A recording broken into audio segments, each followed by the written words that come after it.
Bien salut à toutes et à tous, c'est V-Design, j'espère que vous allez bien. En tout cas, moi ça va vraiment super, je suis très ravi de vous retrouver aujourd'hui pour l'épisode 1 des bases du graphisme. Et c'est parti, ça commence tout de suite.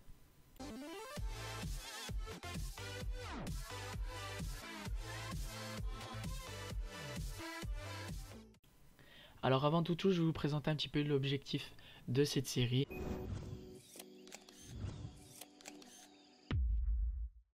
Donc bien sûr, l'objectif principal, c'est d'être capable de réaliser sa communication visuelle à l'aide de 3 logiciels spécifiques dont je vais vous parler juste après.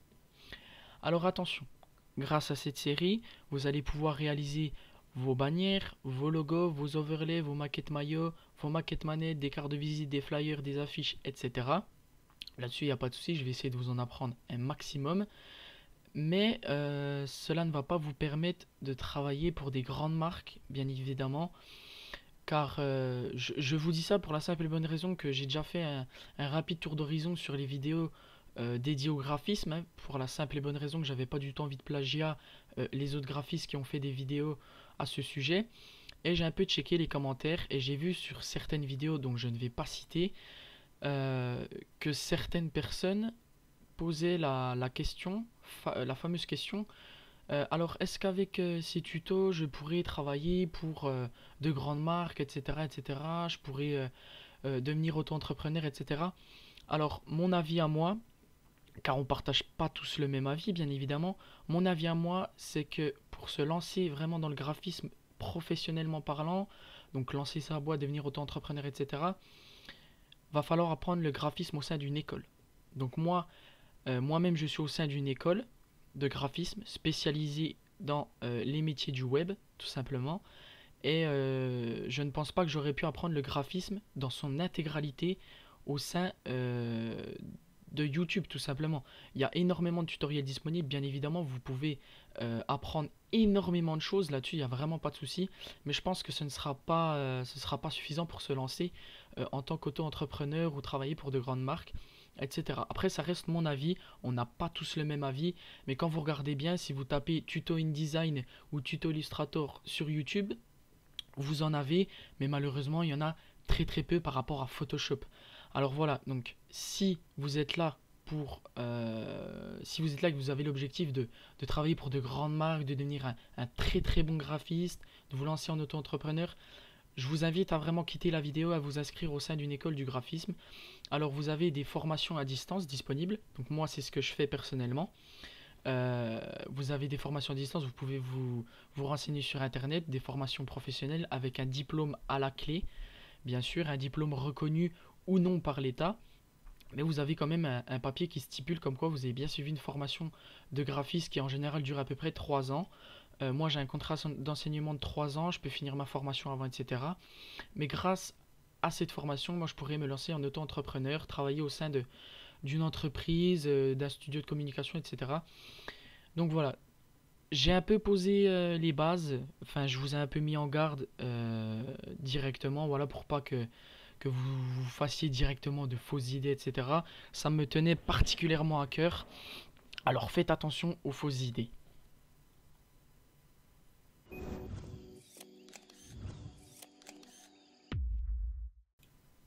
Ok, à présent nous allons voir le matériel. Donc la base, c'est bien sûr un ordinateur, de préférence un ordinateur capable de faire tourner les 3 logiciels que je vais vous citer de suite, InDesign, Photoshop et Illustrator. Bien évidemment, je ne vous demande pas d'acheter un ordinateur exprès pour suivre ma série, ce n'est pas du tout nécessaire. Si vous avez un ordinateur qui est capable de faire tourner Photoshop, c'est déjà bien. Après, il est vrai que pour suivre les autres tutoriels que je vais réaliser, notamment sur InDesign et Illustrator, c'est vrai qu'il est préférable d'avoir un ordinateur qui est capable de les faire tourner. Donc pour vous donner un ordre d'idée, la config minimum, donc je dis bien minimum pour faire tourner InDesign, donc vous aurez logiquement quelques lags, parce que moi-même sur un ordinateur avec une grosse config, j'ai quelques lags sur InDesign.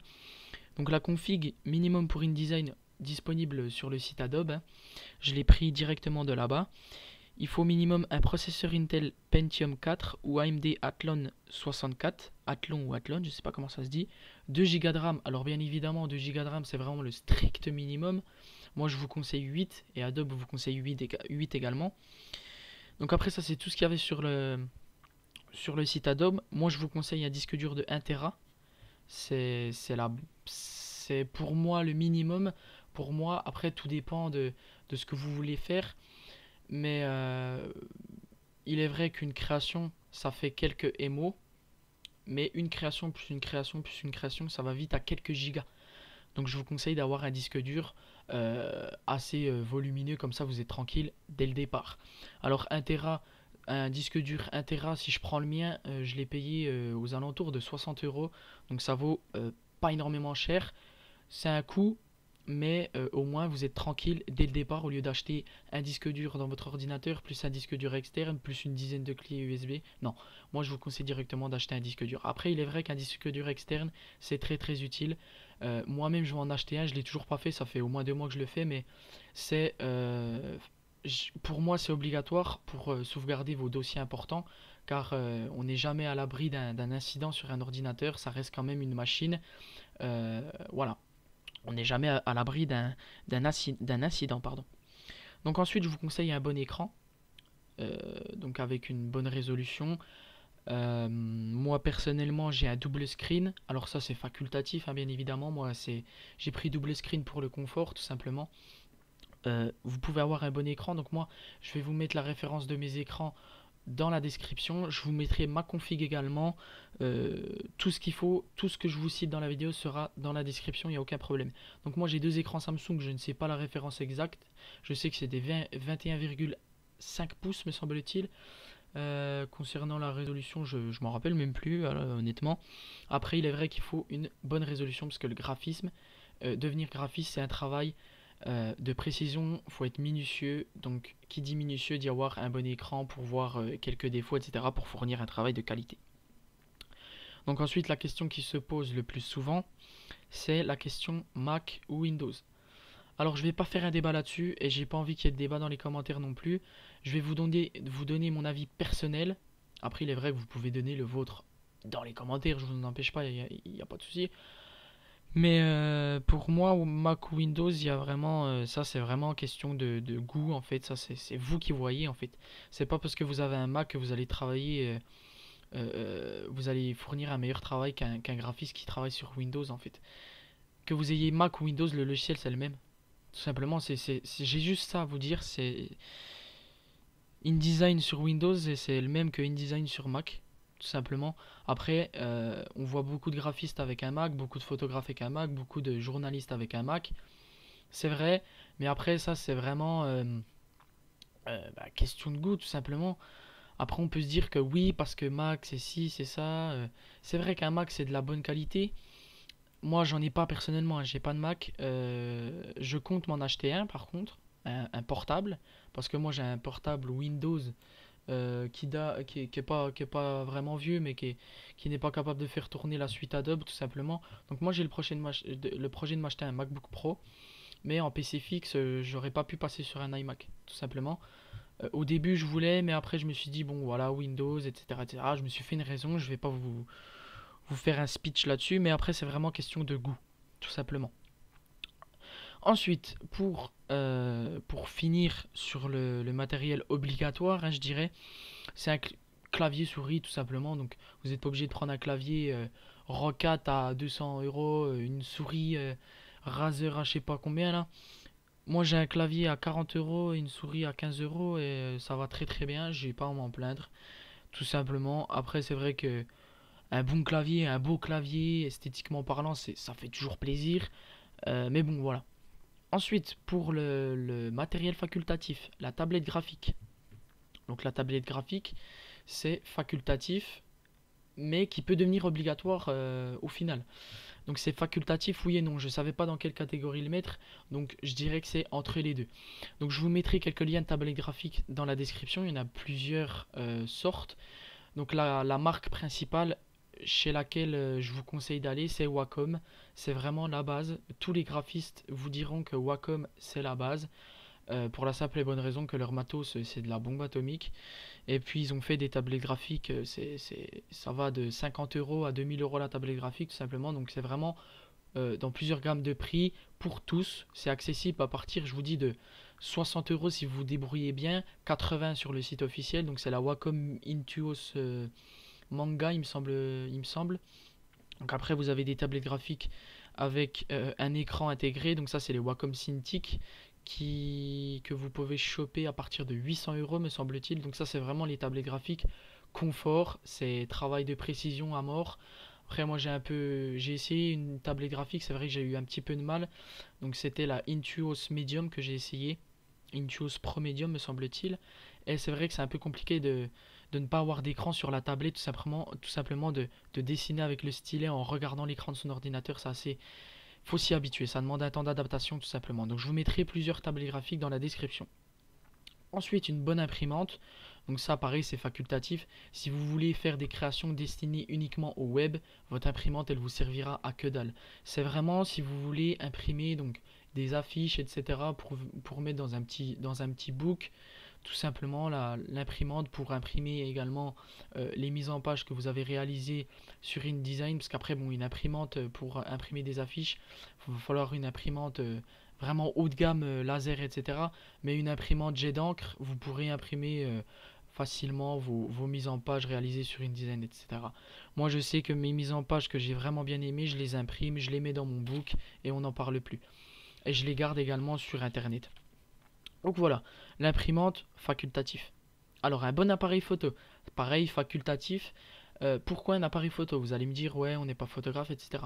Non, on n'est pas photographe, mais quand vous êtes graphiste, les images, si vous voulez des images de bonne qualité, euh, libres de droit, une image ça se paye. Donc il y a plusieurs sites disponibles, pareil je vous en mettrai dans la description.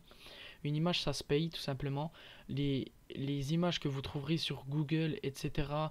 Par exemple, si vous tapez, je dis n'importe quoi, fond d'écran PNG sur Google Images, les images que vous allez trouver ne seront pas libres de droit.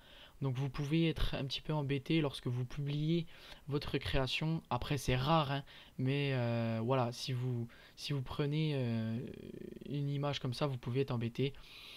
Mais c'est rare. Voilà, tout simplement. Ça fait 2 fois que je me répète, mais c'est pas grave.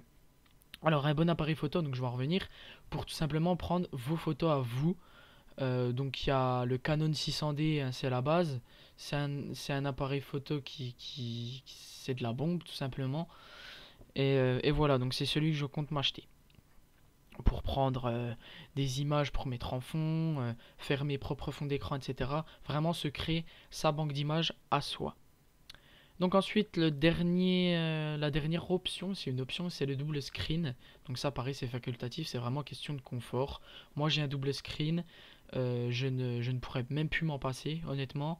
Euh, le double screen, c'est vrai que j'ai un logiciel d'un côté, mes dossiers de travail de l'autre, et voilà, c'est très très facile d'utilisation. Ça facilite, ça nous facilite la tâche tout simplement, et moi je pourrais pas m'en passer. Après, ça reste facultatif.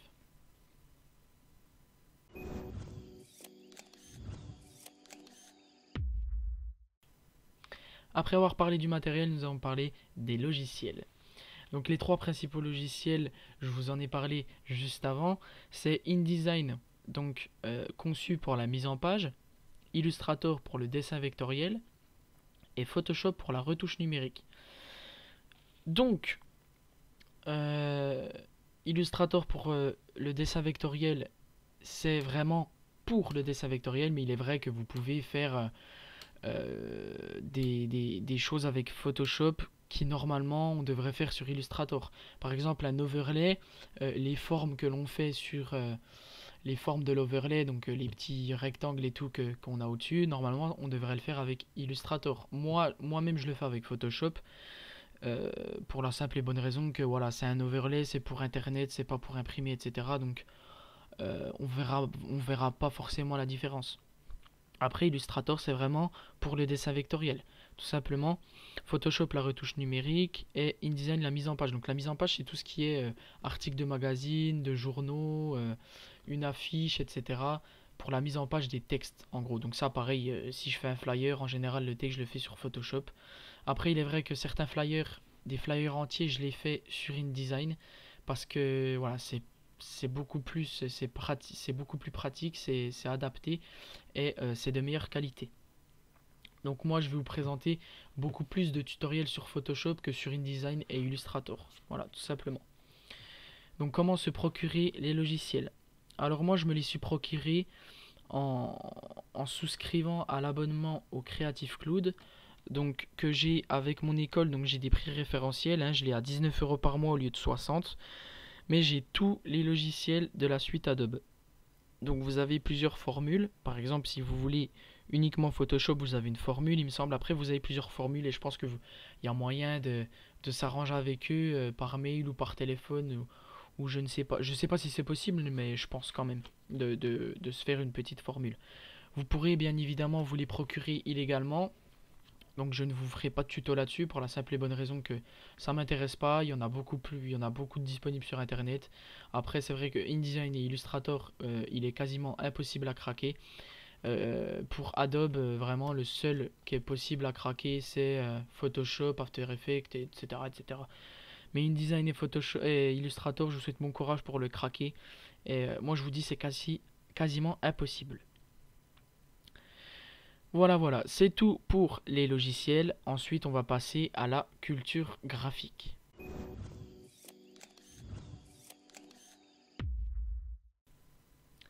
À présent, vous avez tout ce qu'il faut pour commencer le graphisme, tout simplement. Après, ce qu'il faut savoir, c'est que il faut se faire une culture graphique. Donc, qu'est-ce qu'une culture graphique?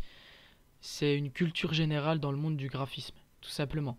Donc, je vous propose de regarder des portfolios de graphistes connus. Je vous en mettrai dans la description, bien évidemment. Les créations des autres graphistes. Vous pouvez regarder sur Internet. Hein, vous mettez portfolio graphiste, portfolio web designer, etc., etc. Et vous allez tomber sur des créations. Vous pourrez vous en inspirer, bien évidemment, vous faire une culture graphique. Mais il est important des fois de faire le vide dans sa tête, de tout remettre à zéro pour éviter le plagiat.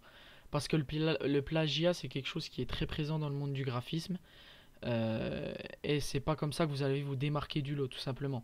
Donc c'est important de se faire une culture graphique, mais de se créer son propre design, tout simplement. D'être original, tout simplement. De faire sa propre marque de fabrique. Donc vous avez également les magazines, donc il y a Web Design, le magazine c'est le seul que je connais. Il y a Web Design qui est un très bon magazine auquel je suis abonné, que je reçois tous les mois, hein, bien évidemment. Donc il n'y a pas que du graphisme, il y a du développement informatique, etc. dedans. C'est tout ce qui est lié au métier du web, tout simplement. Donc il y a également des sites internet, donc Pixel Création, Pyramide, le blog du web design. Pareil, tout ça, je vous mettrai tout ça dans la description. Je vous mettrai également un petit site internet où il y a énormément de créations de plusieurs graphistes différents. Et j'y vais régulièrement, il est mis à jour régulièrement pour voir un petit peu ce qui se fait en ce moment, etc. Regardez, et je m'y intéresse tout simplement. Donc par exemple, si vous allez dans un restaurant, vous aurez une carte, vous aurez un set table. Par exemple, je prends exemple du pizza pie ou je sais pas quoi, vous avez toujours un petit set table où il y a des petits jeux, voilà, de la pub, etc. dessus. Ce que je fais, moi je le fais très très souvent quand je vais dans des restaurants, au cinéma, etc. C'est que par exemple dans le restaurant, bah, je demande tout simplement de si je peux prendre la carte, enfin pas la carte mais le petit flyer, des fois il y a des petits flyers, je demande si je peux le prendre et je demande également si je peux prendre la carte du menu en photo tout simplement et je le garde dans un petit coin de mon téléphone ou de mon ordinateur. Pareil au cinéma, je prends beaucoup en photo des affiches de temps en temps. Dans la rue aussi, vous pourrez voir des fois des affiches de concerts, de boîtes de nuit, des flyers de boîtes de nuit, etc. Ça pareil, prenez-les. Si par exemple dans la rue il y a quelqu'un qui vous interpelle et vous dit ah bah tiens tenez c'est une soirée machin machin etc. Même si la soirée vous intéresse pas, prenez le flyer, c'est important et vous les mettez dans un porte-document etc. et vous regardez de temps en temps, c'est important. Euh, les affiches dans la rue, la pub sur la télé, si vous regardez beaucoup la télé. Pareil, des fois il y a des pubs au début des vidéos YouTube, j'en parle. Par exemple, certaines pubs, vous pourrez les regarder et vous dire, bah tiens, ça, pourquoi j'aime pas? Bah parce qu'il y a ça. Pourquoi j'aime bien? Bah parce qu'il y a ça. Comme ça, vous notez tout ça dans un coin de votre tête, etc. Comme ça, vous pourrez, lors d'une création, vous dire, ah bah tiens, ça allait bien, je vais essayer de faire à peu près pareil, sans forcément plagiat, etc. De faire dans le même style. Et voilà, au fur et à mesure, vous allez vous créer une culture graphique. Et ça, c'est le plus important. Et c'est avec ça que vous allez trouver de la créativité. Parce qu'un graphiste sans créativité, ce n'est pas un graphiste, tout simplement, c'est mort, hein. Moi, des fois, je me lève le matin, j'ai pas de créativité, j'ai pas d'inspiration, tout simplement, hein, donc je peux rien faire, hein. Je me mets devant mon ordi et voilà, tout simplement. Et encore, un graphiste, c'est pas quelqu'un qui se met directement devant son ordi et qui bosse. Mais ça, on le verra dans l'épisode 2. Et bien voilà les amis, désormais vous êtes prêts à apprendre le graphisme. Donc pour cela, je vous donne rendez-vous lors de l'épisode 2 pour un tour d'horizon de Photoshop. Voilà, c'est tout pour l'épisode 1. J'espère qu'il vous aura plu. Je tiens à m'excuser pour mon commentaire qui était vraiment très médiocre. J'ai eu certaines hésitations, j'en ai eu beaucoup même. J'ai sorti des donc, des etc. Et je suis pas encore à l'aise avec le commentaire. Et j'étais très fatigué lorsque j'ai fait ce commentaire, mais j'étais surtout très pressé de faire ça. J'ai attaqué le montage juste après et c'est pour ça que j'ai fait l'introduction, donc ce que vous êtes en train d'écouter en ce moment, le lendemain tout simplement. Et voilà, donc je suis désolé si ça vous a gêné, j'espère qu'en tout cas que ça ne vous a pas dérangé plus que ça.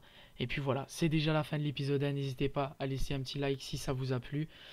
N'hésitez pas à vous abonner pour être au courant des prochains épisodes. Suivez-moi sur Twitter pour mon actualité. Je vous dis en général lorsque je tourne l'épisode, lorsqu'il va sortir, etc. Donc c'est important de savoir si vous êtes pressé, bien évidemment. Et puis voilà, beaucoup d'autres actualités également. Je vous remercie beaucoup d'avoir suivi cet épisode. Je vous dis à la prochaine. D'ici là, portez-vous bien. C'était Videsign. Je vous fais plein de bisous. Ciao, ciao.